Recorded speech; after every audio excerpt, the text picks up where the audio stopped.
Harusnya wacana pemakzulan itu tidak ditanggapi dengan luar biasa panik, luar biasa marah, berlebihan, atau bahkan sampai kebakaran jenggot dan juga marah-marah.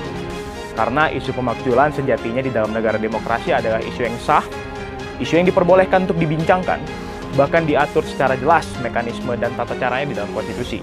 Gibran Rakabuming Raka terancam dimakzulkan. Ini adalah topik yang sangat hangat menghiasi berbagai media, baik itu media sosial ataupun media cetak di Indonesia beberapa minggu terakhir. Bagaimana tidak viral? Ini memenuhi TikTok, memenuhi Instagram, memenuhi X, memenuhi bahkan televisi dan juga surat kabar gitu. Dan isu ini ditanggapi dengan luar biasa serius oleh berbagai kalangan masyarakat. Ada yang menganggap bahwa isu ini adalah isu pesanan, ada yang menganggap bahwa isu ini adalah isu dari barisan sakit hati, ada yang menganggap isu ini adalah isu dari orang-orang yang kalah di Pilpres dan ingin mengulang kembali, tapi ada juga barisan masyarakat yang sangat tegas mengatakan bahwa ini adalah isu tentang menegakkan konstitusi. Dan sejatinya di dalam negara demokrasi, harusnya wacana pemakzulan itu tidak ditanggapi dengan luar biasa panik, luar biasa marah, berlebihan, atau bahkan sampai kebakaran jenggot dan juga marah-marah.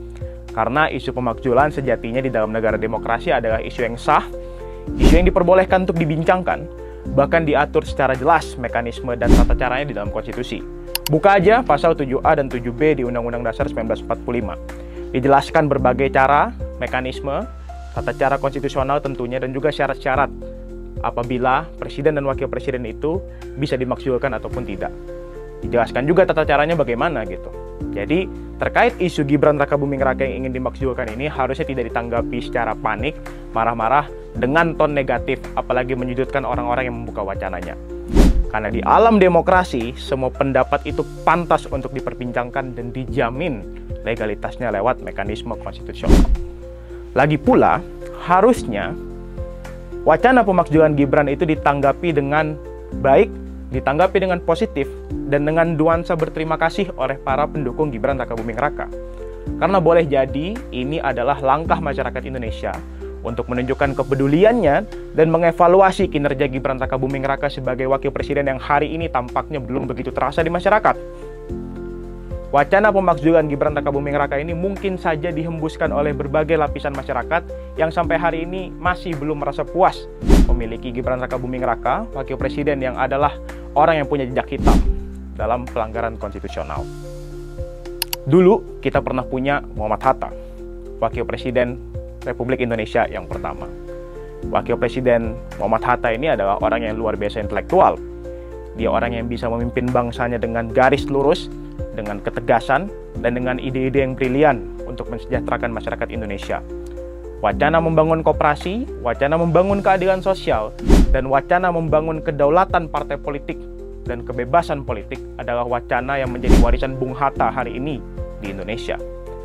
Bahkan di tengah-tengah berbagai pengasingan, perjuangannya yang luar biasa membekas dan juga pengorbanannya untuk Republik, dia mengeluarkan banyak buku yang sampai hari ini masih menjadi wacana kita dalam menjalankan bangsa dan negara.